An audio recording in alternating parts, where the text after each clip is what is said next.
সন্তানকে না বলা মায়ের কিছু কথা পুরোটা পড়লে গায়ের লোম দাঁড়িয়ে যাবে। একদিন সব কিছু ফিরে আসবে, হারিয়ে ফেলা ঘুম, শান্তি, নিজের জন্য সময়। ফিরে আসবে অবাধ স্বাধীনতা, ফিরে আসবে নিশ্চিন্ত নিশি। কিন্তু যা কোনো দিনও ফিরে আসবে না তা হলো তোমার ওই ছোট্ট শৈশব। আর সকাল সকাল উঠে তোমার ময়লা কাঁথা চাদর ধোয়ার তাড়া থাকবে না। তোমার জন্য আর শখ করে নতুন খেলনা কেনা হবে না। তুমি আর দাঁতহীন হাসিতে আমার আঙ্গুল কামড়ে ধরবে না। না না বলার ভঙ্গিতে দুটো মুঠো হাত দিয়ে আমার চুল ছিঁড়ে দেবে না। তুমি বাবার চুল ধরে টেনে দুষ্টুমি করে হাসবে না। তোমার জন্য আলাদা রান্নার সেই ছোট্ট ছোট্ট পরেশানিগুলো আর থাকবে না। বাড়ির কোণে ছড়িয়ে থাকা খেলনাগুলো তুলে নিতে হবে না।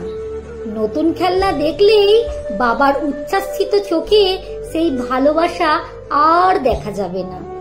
এই হাত দুটো দিয়ে তোমাকে স্নান করিয়ে আদর করে মুছে দেবার মুহূর্তগুলো হারিয়ে যাবে।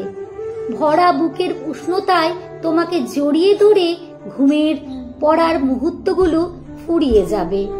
একদিন তুমি বড় হয়ে যাবে, আমার শরীরের ব্যথা যন্ত্রণার ইতিহাস হয়ে যাবে। যেদিন প্রথমবার ছেঁড়া ফাটা সেলাই করা শরীর নিয়ে তোমাকে বুকের মধ্যে চেপে ধরেছিলাম, সেই দিনটি স্মৃতির পাতায় ঝাপসা হয়ে যাবে। তারপর দিন যাবে, মাস যাবে, বছর পেরিয়ে যাবে। তুমি আমার কোল ছেড়ে নিজের ছোট্ট দুনিয়ায় পা রাখবে। সেই জড়তা মাখা ভাষায় তুমি আমাকে মা বলেছিলে, সেই ডাকের সরলতা হারিয়ে যাবে। তুমি বড় ব্যস্ত হয়ে পড়বে আমার নিজস্ব জীবন নিয়ে। তখন আমাদের মা বাবার সমস্ত ব্যস্ততা ছুটি পাবে। তুমি থাকবে ব্যস্ত আর আমরা থাকবো অতীতের স্মৃতিতে হারিয়ে। যে শৈশব তোমার মনে আবছা হয়ে যাবে, সেই শৈশব আমাদের হৃদয়ে চিরকাল ঝকঝক করবে, জ্বলবে।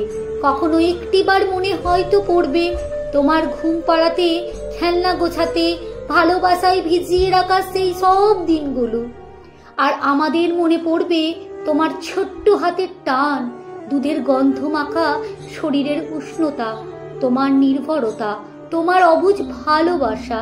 সেই সব অনুভূতি কোনো বিলম্ব আর কোনোদিনও খুঁজে পাওয়া যাবে না, কারণ শৈশব একবারেই আসে আর তা হারিয়ে গেলে আর কখনো ফিরে আসে না।